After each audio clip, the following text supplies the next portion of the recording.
I'm over here making some salmon on top of the stove in a cast iron pot.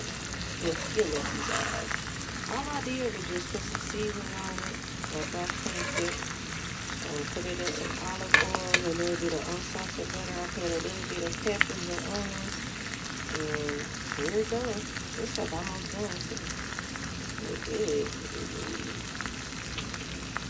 Gone ahead and made some of these Alfredo noodles, fettuccine Alfredo, and you see that parsley on top with some pepper.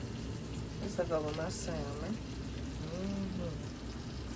I did put these vegetables in the microwave. You know, one of those microwavable bags that they come in. Because I was not about to be cooking it on top of the stove. I made the salmon and the Alfredo on top of the stove, and that's all that I was doing. Just the easy way out, you know? So here's the outcome.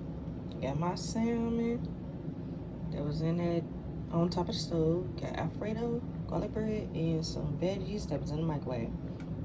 Good. Peace.